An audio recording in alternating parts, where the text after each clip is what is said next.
नमस्कार दोस्तों, फिर से स्वागत है आपका अपने YouTube channel fireman Prem Chopra में। मैं आपका दोस्त प्रेम चोपड़ा बहुत बहुत हार्दिक अभिनंदन करता हूं आपका अपने online platform fireman Prem Chopra में।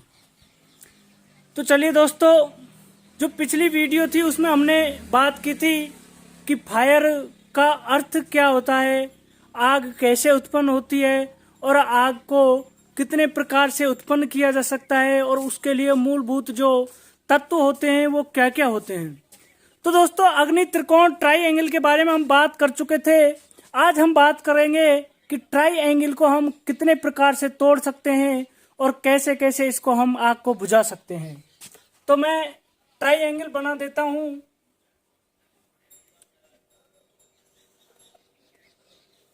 अग्नि त्रिकोण,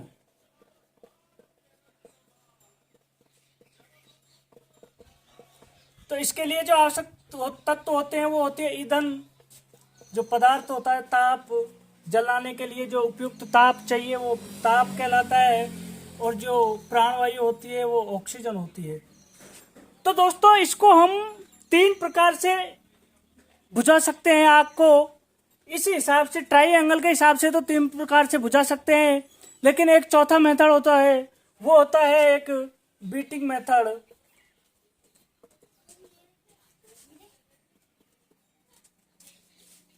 बीटिंग मेथड, तो बीटिंग मेथड का अर्थ होता है वो होता है पीटना। पीटना, तो एक बार इस पे हम चर्चा बाद में करेंगे। एक बार मैं आपको जो 3 जो प्रमुख स्टेप हैं वो बता देता हूं। एक होता है आग का स्टारवेशन,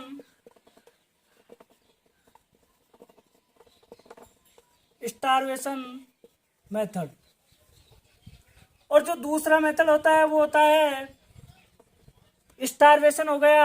स्टारवेशन का अर्थ होता है भूखा मरना। और जो दूसरा होता है वो होता है स्मूदरिंग।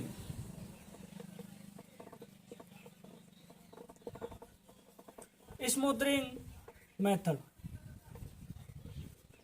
स्मूदरिंग का अर्थ होता है वो होता है दम घुटना।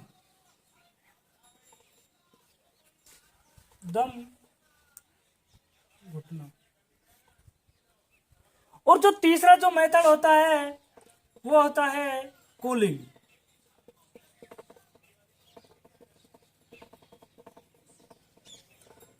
दोस्तों, जो कूलिंग मेथड का जो अर्थ होता है वो होता है, कूलिंग से आप समझ जाइए कि कोई भी चीज है वो ठंडा हो रही है,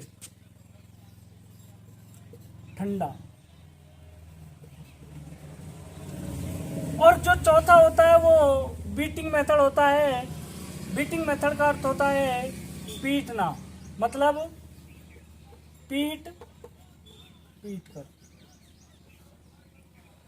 अब जो ट्राई है इसी के अंदर मैं आपको समझा दूं कि ताप हो गया, वायु हो गई, ईंधन हो गया।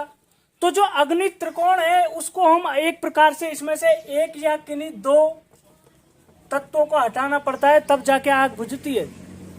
तो जो इसके अंदर हम अगर ईंधन को हटा दें, मान लीजिए आप थोड़ी देर के लिए कोई भी पदार्थ जल रहा है, तो उसमें से जलने वाले पदार्थ में से आप ईंधन को हटा दीजिए, तो ईंधन एक प्रकार से भोजन के रूप में होता है। तो ईंधन को हम हटा देंगे तो वो एक प्रकार से स्मूदरिंग मेथड से आग बुझ जाएगी। SM लिख रहा हूं मैं, आप समझ जाइए। स्मूदरिंग मेथड मतलब भूखा मरना। वो एक प्रकार से जो ये भोजन के रूप में आग को जलने के लिए जो ईंधन है इसकी भोजन के रूप में आवश्यकता होती है। तो जब उसको भोजन ही नहीं मिलेगा तो वो अग्नि त्रिकोण टूट जाएगा और हमारी जो आग है वो स्वतः ही बुझ जाएगी। अब इसी प्रकार जो दूसरा है वो होता है स्मूदरिंग मेथड। पहला स्टारवेशन हो गया, दूसरा स्मूदरिंग आता है। स्मूदरिंग का अर्थ होता है दम घुटना। तो जो दम घुटना है वो हम प्राणवायु O2 होती है, जो एक प्रकार से श्वास लेने के लिए हमें भी आवश्यक होती है। इसी प्रकार किसी पदार्थ को जलने के लिए ऑक्सीजन की आवश्यकता होती है, और अगर हम ऑक्सीजन को हटा देंगे तो वो एक प्रकार से दम घुट जाएगा और हम लिख देंगे स्मूदरिंग का अर्थ होता है SM। तो मैं शॉर्ट में ऐसे में लिख दे रहा हूं, और इसका अर्थ होता है दम घुटना। तो एक प्रकार से दम घुटकर आग है जो बिल्कुल बुझ जाएगी। इसका जो हम उदाहरण लेते हैं वो आप अपने घरों में देखते होंगे कि कभी भी तेल की आप जो भोजन वगैरह बनाते हो तो भोजन बनाते हो तो उसके अंदर क्या है कि कढ़ाई में कभी भी आग लग जाए तो आप उसके ऊपर कोई प्लेट तस्तरी वगैरह ऐसी रख दो जिससे कि वो बिल्कुल दब जाए, और उसके जो ऑक्सीजन उसको नहीं मिलेगी, तो ऑक्सीजन नहीं मिलेगी तो वो एक प्रकार से उसका दम घुटेगा। ये मान के चलिए आपको अगर कोई आपकी नाक को भीग दे, समझ रहे हो आप, जैसे कोई हमारी नाक से ऐसे कर दे तो हमारा दम घुटने लगता है। उसी प्रकार अगर आग को O2 नहीं मिलेगी तो वो सोते ही बुझ जाएगी। तो इस प्रकार जो उसके ऊपर आप मान लीजिए डब्बा है, इसमें जो ये है आग लग रही है और इसमें कोई द्रव पदार्थ भरा हुआ है, तो आप इसके ऊपर कोई तस्तरी वगैरह ऐसी चीज रख दीजिए जिससे कि ये बंद हो जाए। तो ये बंद हो जाएगा तो ये सोते ही दम घुटकर इसमें आग है वो बुझ जाएगी। और जो तीसरी आती है वो आता है हमारा ताप। तो ताप के जो कूलिंग मेथड होता है, इसके अंदर दोस्तों ताप को किसी भी पदार्थ है जो जल रहा है उसके ऊपर हम जल अगर पटक दें तो उसके ऊपर जल डालने से वो पदार्थ की ताप है उसकी परत को, मान लीजिए ये जो पदार्थ है ये जल रहा है, अग्नि उत्पन्न हो रही है इसके अंदर से, तो वो जल रहा है तो इस पर आप थोड़ा जल डालिए। तो जल से क्या है कि जो पदार्थ की जो ऊष्मा है, ताप है, उसको जल है जो अवशोषित कर लेगा, और अवशोषित करने के बाद जो पदार्थ से जो तापमान निकल रहा है वो अवशोषित हो रहा है, तो इसका मतलब वो ठंडा हो रहा है। तो ताप हटाकर हम ठंडा करके किसी भी आग को शांत कर सकते हैं। तो इसका जो पहला जो है ये भूखा मारना, इसका मतलब आप समझ गए होंगे, किसी भी पदार्थ से उसके ईंधन को हटा देना, और दम घुटने का मतलब उसमें O2 को हटा देना, और ताप का मतलब होता है उस पर जल पर पटक के आप उसको ठंडा करना। और जो बीटिंग मेथड होता है इसका आप देखते होंगे कि छोटी मोटी जो घास फूस में जो आग लग जाती है, घास फूस में जो आग लग जाती है, इस पर क्या है कि कभी कभी हम वैसे ही किसी डंडे वगैरह से पीट देते हैं, या फिर वैसे ही कोई छोटी मोटी आग होती है उसको हम पैर से कुचल देते हैं। तो इस प्रकार से जो आग बुझाई जाती है वो एक प्रकार से बीटिंग मेथड से आग को बुझाया जाता है। तो आग के जो बुझाने के जो सिद्धांत हैं वो सारे सिद्धांत मैंने आपको बता दिए। ये एक एक करके 4 प्रकार से हम आग को बुझा सकते हैं। और जो अगला हमारा जो टॉपिक आता है वो आता है आग का वर्गीकरण। तो इसको हटा देते हैं हम।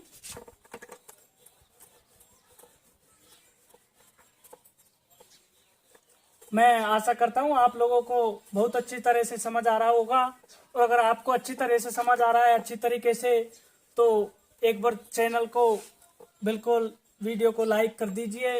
और अगर जो भी इस प्लेटफॉर्म पर online fireman Prem Chopra platform पर जो भी नए जुड़े हैं वो एक बार चैनल को सब्सक्राइब कर लीजिए, जिससे कि हमारा भी हौसला बढ़े। और आप लोगों का अगर ऐसे ही प्यार मिलता रहा तो इसी प्रकार से हम साइंस की और फायर की जो क्लास है आपको देते रहेंगे। और आपका यही प्यार चाहिए हमें, आपकी मर्जी। अगर आपको वीडियो अच्छा नहीं लग रहा है तो कोई बात नहीं, आपकी मर्जी, आप लाइक करते या नहीं करते, लेकिन अगर वीडियो आपको अच्छा लग रहा है तो बिल्कुल लाइक कीजिए। और चैनल पे नए जुड़े हैं तो चैनल को सब्सक्राइब कर लीजिए, जिससे कि सारे नोटिफिकेशन वगैरह आपको मिल जाए। अब दोस्तों चलते हैं टॉपिक पर। ये बात तो चलो हो गई, अब अपने टॉपिक पर आते हैं, आग का वर्गीकरण। आग का वर्गीकरण। देखिए वैसे तो अग्नि को 6 प्रकार में बांटा गया है, लेकिन जो NFPA के national fire protection association, NFPA national fire protection association, national fire protection association के अनुसार जो आग है वो मुख्य रूप से 5 प्रकार की होती है।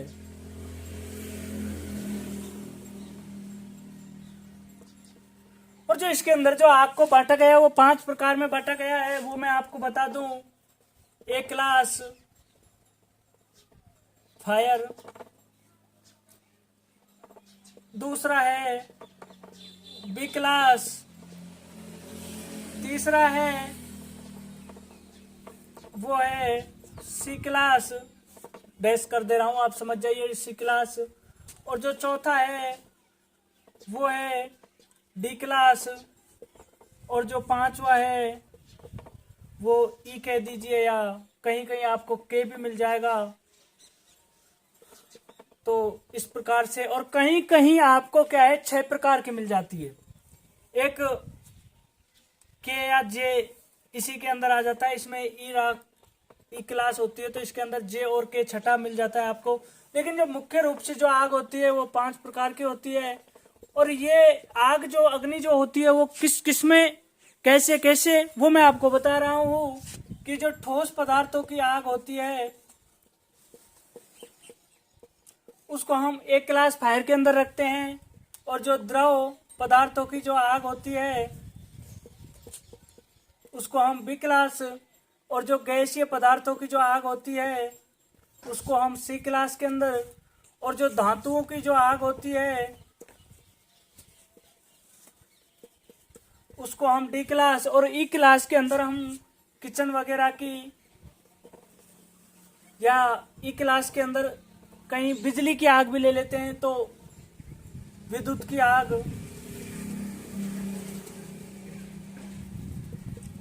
और जो एफ या के प्रकार की जो आग होती है वो होती है किचन की आग, किचन की आग। तो हाल ही में जो फायरमैन का एग्जाम हुआ है उसके अंदर भी फायर के बहुत अच्छे क्वेश्चन आए थे, तो उसके बारे में भी मैं आपसे चर्चा करूंगा, कितनी कट ऑफ रहने वाली है और किस हिसाब से पेपर आया था और कब आपकी आंसर की आने की संभावना है, वो सारी बातें मैं आपसे बाद में करूंगा। वो भी मैं आपको बता दूंगा।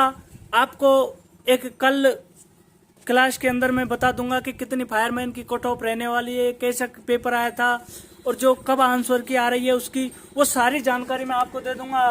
तो इसके जो अंदर चलते हैं वो ठोस पदार्थों की आग होती है उसको हम ए क्लास के अंदर, और जो द्रव पदार्थों की आग होती है उसको हम बी क्लास के अंदर, और जो गैसीय पदार्थों की आग होती है उसको हम सी क्लास के अंदर, और जो डी क्लास के अंदर धातुओं की और ई क्लास के अंदर विद्युत की आग होती है, और जो एफ या के अंदर होती है वो किचन की आग होती है।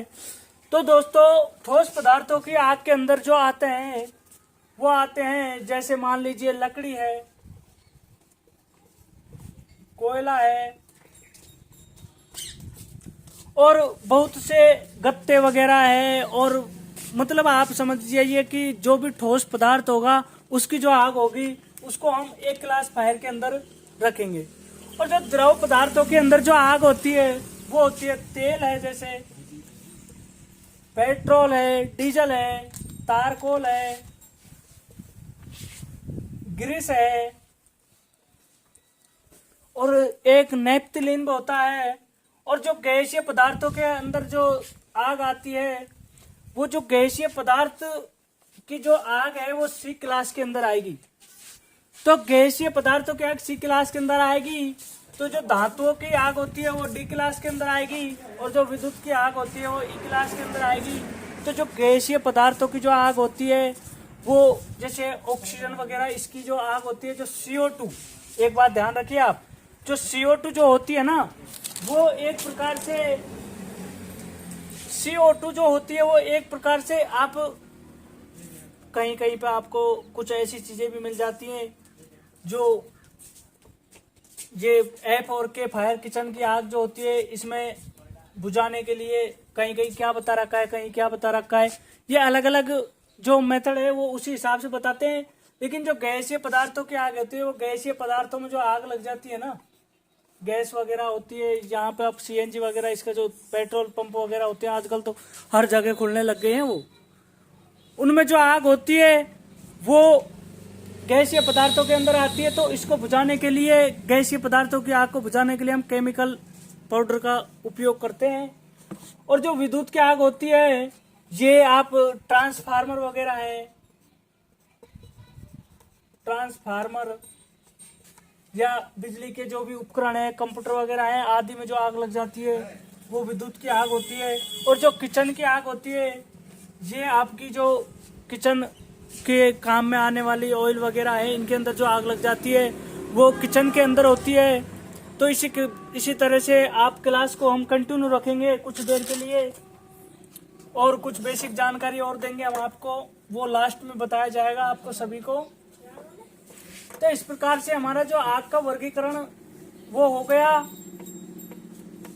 और आज हमने जो चर्चा की थी वो आग के वर्गीकरण या आग जो है वो कितने प्रकार की होती है, इस पर हमने चर्चा की थी।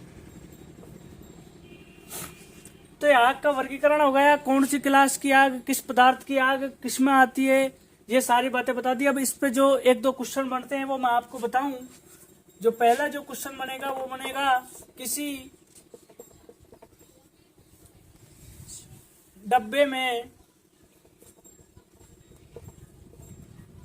आग लग जाने पर, किसी डब्बे में आग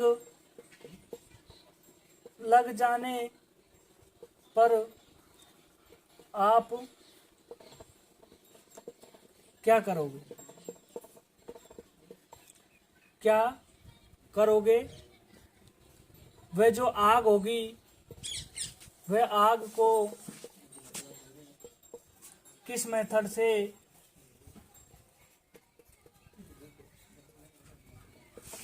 से बुझाया जा सकता है? बुझाया जा सकता है, आंसर दीजिए।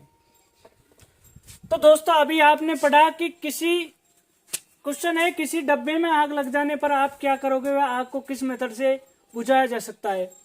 तो आपने देखा कि जो अभी हमने बताया था वो बताया था कि जो डब्बे में आग लग रही है, समझने की कोशिश करिए आप। ये डब्बा है, इसके अंदर कोई पदार्थ भरा हुआ है, और देखिए टेक्निकल टीम भी हमारी आनंद ले रही है, बोल रही है सर प्लास्टिक का डिब्बा है या कांच का है। तो ये डिब्बा जो है वो आप किसी प्लास्टिक का डिब्बा होगा तो वह स्वयं ही जल जाएगा, तो उसके अंदर तो खुद डिब्बा ही जल जाएगा, तो वो तो पूरा ही बुझाना पड़ेगा। तो ये डिब्बा ऐसा है जिसके अंदर आग लगी हुई है। तो इसके अंदर जो आग लग गई है तो आप इसको कैसे बुझाओगे? तो मैंने आपको थोड़ा पीछे गौर करिए, सोचिए थोड़ा। मैंने आपको बताया था कि जो स्मूदरिंग मेथड है, दम घुटना, वो मेथड पे मैंने आपको एग्जाम्पल भी दिया था, वो यही एग्जाम्पल दिया था। और एक एग्जाम्पल और बता दूं कि जो कमरा है, किसी कमरे में आग लग गई है, आग लगने पर क्या करोगे? तो दोस्तों किसी कमरे में अगर आग लगी है तो आप क्या करोगे, इस पे भी चर्चा करेंगे, लेकिन पहले इस पे चर्चा करते हैं। तो इसके अंदर जो द्रव है वो जल रहा है, कोई भी पदार्थ इसके अंदर कोई भी द्रव भरा हुआ है वो जल रहा है, तो आप इसको किस मेथड से बुझाओगे?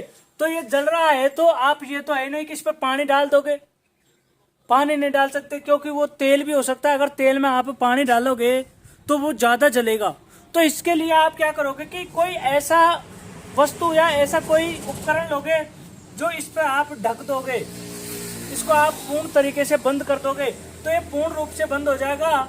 तो इसके अंदर वायु जो O2 है वो प्रवेश नहीं करेगी। जब O2 प्रवेश नहीं करेगी तो मैंने आपको बताया था जो ट्राइंगल है उसमें 3 चीजों की आवश्यकता होती है मुख्य रूप से। एक ईंधन होता है, एक ताप होता है और एक वायु होती है।